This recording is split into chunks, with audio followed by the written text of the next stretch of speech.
एक छोटी सी बालिका कैसे अत्याचारी कंस के सामने स्वयं कालरात्रि बनकर खड़ी हो गई थी।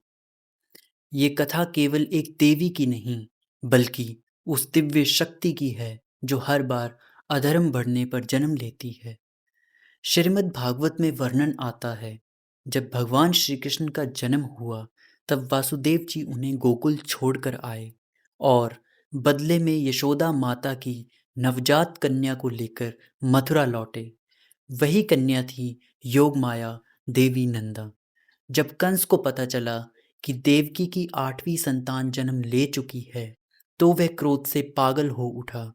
उसने उस छोटी बच्ची को उठाकर पत्थर पर पटकना चाहा, लेकिन तभी वह बालिका उसके हाथों से छूटकर आकाश में प्रकट हो गई।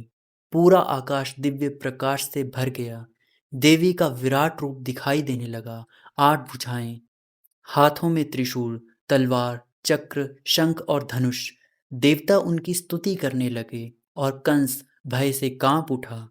तब देवी ने कहा, अरे मूर्ख कंस, मुझे मारने से क्या होगा? तेरा अंत करने वाला तो जन्म ले चुका है।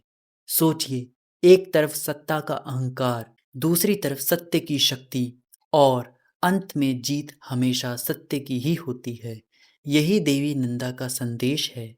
जब भी जीवन में डर, अन्याय या अंधकार बढ़े, तब समझ लेना भीतर की देवी शक्ति जागने वाली है।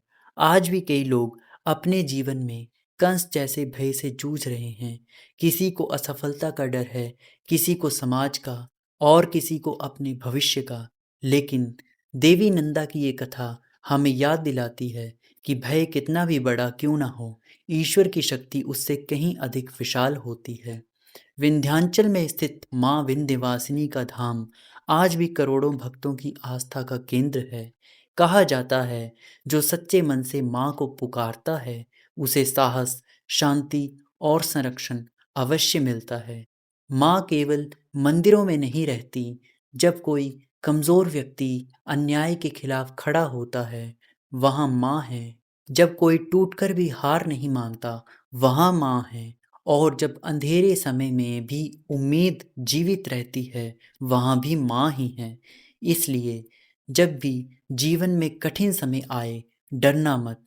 अपनी आंखें बंद करके माँ नंदा को याद करना, क्योंकि दिव्य शक्ति बाहर कहीं नहीं, वह आपके भीतर ही सोई हुई है।